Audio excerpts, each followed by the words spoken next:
Hi friends, welcome back to our channel. நம்ம சேனலை subscribe பண்ணாதவங்க சப்ஸ்கிரைப் பண்ணிக்கோங்க. மறக்காமல் லைக் பண்ணி சப்போர்ட் பண்ணுங்கள். நாளைக்கான எபிசோடில் என்ன நடக்குது பார்த்தீங்கன்னா, டேரக்டர் ராகவன் கிட்ட நடிக்க வர இருந்தால் மாடல் வராமல் போயிட்டாரு, நீங்கள் வேணா உங்கள் தம்பிக்கிட்ட போய் பேசி பாருங்க அப்படின்னு சொல்லிட்டு இருப்பாங்க. ராகவனும் யோசிச்சுட்டு வந்துட்டு இருப்பாங்க. அப்போ கண்மணி என்னாச்சு அப்படின்னு வந்து கேட்பாங்க. அப்போ ராகவனும் பார்த்தீங்கன்னா கண்மணி கிட்ட நடிக்க வர மாடல் வந்து வராமல் போயிட்டாரு அப்படின்னு வந்து சொல்லிட்டு இருப்பாங்க. அதை கேட்ட கண்மணி மனசுக்குள்ளேயே அதுதானே நமக்கு வேணும் அப்படின்னு வந்து பார்த்துட்டே இருப்பாங்க. அப்போ ராகவன் வந்துட்டு இல்லை டேரக்டர் வந்து மாறனை வந்து கேட்க சொன்னார் அப்படின்னு சொல்லிட்டு இருப்பாங்க. அதை கேட்ட கண்மணி, வீரனா கூட ஸ்கூல் காலேஜில் நடிச்சிருக்கா, அவருக்கு அதெல்லாம் வராதுங்களே அப்படின்னு வந்து சொல்லிட்டு இருப்பாங்க. அதை கேட்ட ராகவன் வந்துட்டு அதெல்லாம் டேரக்டர் பார்த்துக்கிறேன்னு சொல்லிட்டாரு, ஒரு பிரச்சனையும் இல்லை, மாறன் வந்து இதுக்கு சம்மதி பண்ணான்னு தான் தெரியல அப்படின்னு வந்து சொல்லிட்டு இருப்பாங்க. அதை கேட்ட உடனே கண்மணி மனசுக்குள்ளேயே போய் சொல்லுங்க, உடனே ஓகே தான் சொல்ல போகிறான், நம்ம என்ன நடக்கக்கூடாதுன்னு நினச்சோமோ அதுதான் நடக்குது, எனக்கு இதெல்லாம் பார்த்தாலே வயிறு எரியுது அப்படின்னு வந்து நினச்சிப்பாங்க. ராகவனும் பார்த்தீங்கன்னா மாறன் கிட்ட போயிட்டு வர வேண்டிய மாடல் வரலையா, நீ நடிக்கிறியா அப்படின்னு வந்து கேட்பாங்க. உடனே மாறனும் ஒரு 5 நிமிஷம் டைம் கொடுங்க, நான் போய் ரெடி ஆகிட்டு வரேன்னு சொல்லிட்டு பார்த்தீங்கன்னா மாறன் ரெடி ஆகிட்டு வந்துட்டு இருப்பாங்க. பார்த்தீங்கன்னா வீரா மாறன் வரதை பார்த்துட்டு ஏன் இவன் வரான் அப்படின்னு வந்து கேட்பாங்க. இல்லை வர வேண்டிய மாடல் இல்லை, இவர் தான் உங்க கூட நடிக்க போறாரு அப்படின்னு சொல்லிட்டு இருப்பாங்க. அதை கேட்ட உடனே வீரா இல்லை கூட என்னால் நடிக்கவே முடியாது அப்படின்னு வந்து சொல்லிட்டு இருப்பாங்க. இங்கே மாறன் கிட்ட கொண்டு போயிட்டு எப்படி பேசணும் எப்படி நடிக்கணுன்ற ஸ்கிரிப்டை வந்து கொடுத்துட்டு இருப்பாங்க.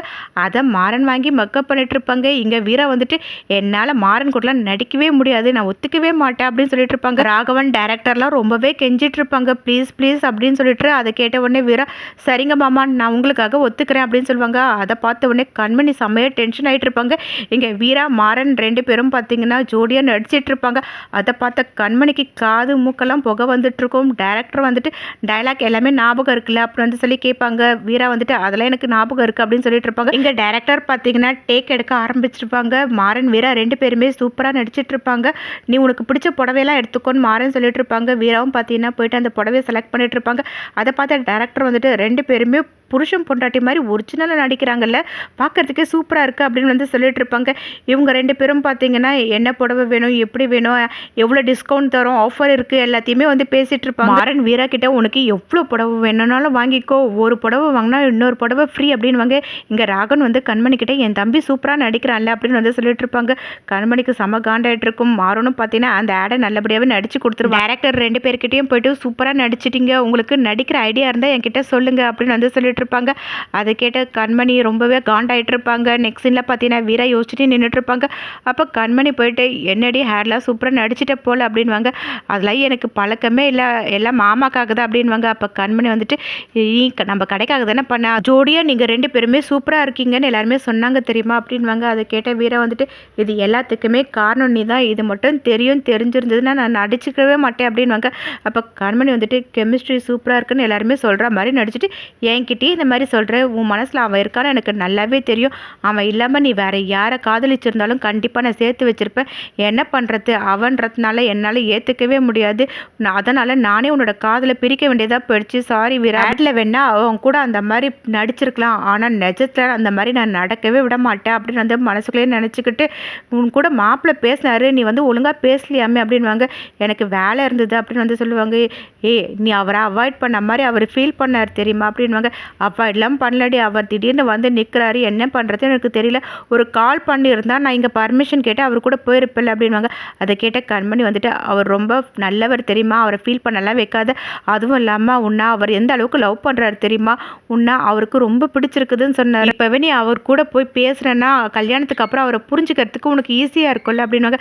அதை கேட்ட வீரா வந்துட்டு சரி நான் கிளம்புறேன்னு சொல்லிட்டு அங்கேருந்து கிளம்பிடுவாங்க. கண்மணி மனசுக்குள்ளேயே நினச்சிப்பாங்க, எனக்கு புரியுது வீரா, ஆனால் உனக்கு பிடிக்கலனாலும் நீ அவர் தான் கல்யாணம் பண்ணி ஆகணும், உனக்கு மாறன் வேணாம், எனக்கு மாறனை சுத்தமாக பிடிக்கல அப்படின்னு வந்து நினச்சிப்பாங்க. நெக்ஸ்ட் சீனில் பார்த்தீங்க வள்ளி வந்து அவங்க அண்ணன் கிட்ட நம்ம பேப்பர்லலாம் வந்து போஸ்டர் ஒட்டுவோம்லன்னு, அந்த மாதிரிலாம் விளம்பரம் பண்ணால் நல்லா ரீச் ஆகும்ல அப்படின்னு வந்து கேட்பாங்க. அது எல்லாமே மாறி போயிடுச்சு. ராமச்சந்திரன் வந்து சொல்லிட்டு இருப்பாங்க. அப்போ ராகவன் அங்கே வருவாங்க. என்னடா ஹேட் ஃபிலிம்லாம் நல்லபடியாக எடுத்தாச்சான்னு வந்து கேட்கும்போது, அப்பா வர வேண்டிய மாடல் வராமல் போயிடுச்சு, நம்ம கடையில் இருக்கவங்க தான் நடித்தாங்க அப்படின்னு சொல்லிட்டு இருப்பாங்க. அதை கேட்ட உடனே வள்ளி வந்துட்டு நம்ம கடையில் யாருடா அந்த மாதிரி இருக்காங்க அப்படின்னு வந்து கேட்டுட்டு இருப்பாங்க. உடனே ராகவன் ராகவன் வந்துட்டு நம்ம மாறன் தான் அப்படின்வாங்க. அது கேட்ட உடனே வள்ளி வந்துட்டு அவன் சினிமாலேயே நடிச்சிருக்கணும் தெரியுமா, அவன் சூப்பராக இருப்பான் அப்படிலாம் சொல்லிட்டு இருப்பாங்க. உடனே ராமச்சந்திரன் வந்துட்டு ஏய் அந்த விளங்காதவனை எரிச்சு எதுக்கு எடுக்கணும், வேணா நாளைக்கு கூட எடுத்துருக்கலாம்ல அப்படின்னு வந்து சொல்லி கேட்டுட்டு இருப்பாங்க. அதுக்கு ராகவன் இல்லை அந்த டைரக்டர் தான் வந்து மாறன் ஓகே சொன்னார் அப்படின்னு சொல்லிட்டு இருப்பாங்க. அந்த ஆளுக்கு என்னையா தெரியும், நீ வந்துட்டு மாறன் வேணான்னு சொல்லியிருக்கலாம்ல, அவன் சரியான குடிகாரன், அவன் குடிச்சிட்டு ரோட்டில் எங்கன்னா விழுந்து கிடப்பான், அவனை போயிட்டு நடிக்க வச்சா எப்படி, அவனை பார்க்குற ஜனலாம் என்ன சொல்லும், குடிகாரன் நடிச்சிருக்கான்னு வந்து சொல்லாதா, அது நம்ம கடைக்கு தானே கெட்ட பேர் அப்படின்னுவாங்க. அதை கேட்ட வள்ளி வந்துட்டு அண்ணன் அந்த மாதிரிலாம் ஒன்றும் கிடையாது, பார்க்குற எல்லாருக்குமே அவனை பிடிக்கும், நீ நினைக்கிற மாதிரிலாம் ஒன்றும் ஆகாது அப்படின்வாங்க. அதை கேட்ட ராமச்சந்திரன் உன்னால் உத்தரவாதம் கொடுக்க முடியுமா, இப்படி தான் அவன் 3 நாள் குடிக்காமல் இருந்தான்னு வந்து என்கிட்ட சொன்னான், அதுக்கப்புறம் என்னாச்சு, அடுத்த நாள் குடிச்சிட்டு வந்துட்டு என்ன மாதிரிலாம் பண்ண, அது எல்லாத்தையும் நீ பார்த்துட்டு தானே இருந்தா, அவெல்லாம் மாறவே மாட்டான், இங்கே பார் ராகவா நீ ரொம்ப பெரிய தப்பு பண்ணிட்ட அப்படின்வாங்க. அப்போ ராகவன் அவங்க அப்பா கிட்ட டைரக்டர் அவங்க எடுத்த வீடியோவை எனக்கு காமிச்சாருப்பா, நல்லா இருந்தது, மாறன் முன்ன மாதிரிலாம் கிடையாது, இப்போ குடிக்கிறதுலாம் கிடையாது அப்படின்வாங்க. அதை கேட்ட ராமச்சந்திரன் என்ன அவனுக்கு வந்துட்டு நீ சர்டிஃபிகேட் கொடுக்குற, அந்த விளங்காதனை வச்சு எடுத்த ஆடை ஒன்று நம்ம விளம்பரப்படுத்த வேணாம், அது வேண்டாம் சொல்லிட்டு அப்படின்வாங்க. அதை கேட்ட ராகவன் வந்துட்டு எல்லாமே பேசி முடிச்சாச்சுப்பா, இப்போ நம்ம டெலிகாஸ்ட் பண்ண போகிறோம்ப்பா அப்படின்னு சொல்லிட்டு இருப்பாங்க. என்ன கேட்காம எப்படிடா பண்ணுன்னு கேட்கும்போதுப்பா எல்லா கடையிலையும் பண்ணி முடிச்சுட்டாங்க, அதனால தான்ப்பா அப்படின்னு சொல்லிட்டு இருப்பாங்க. அதை கேட்ட உடனே ராமச்சந்திரன் எப்படின்னா பண்ணி தொலைங்கன்னு சொல்லிட்டு அங்கேருந்து போயிடுவாங்க. வள்ளி வந்துட்டு ராகவன் கிட்ட மாறன் நல்லா நடிச்சிருக்கானடா, எனக்கு ரொம்பவே ஆவலாக இருக்குடா பார்க்கறதுக்கு அப்படின்வாங்க. அவர் முறைச்சிக்கிட்டு அங்கேருந்து போயிடுவாங்க. வர வர அவன் பொண்டாட்டி மாதிரியே முறைக்க ஆரம்பிச்சிட்டான்.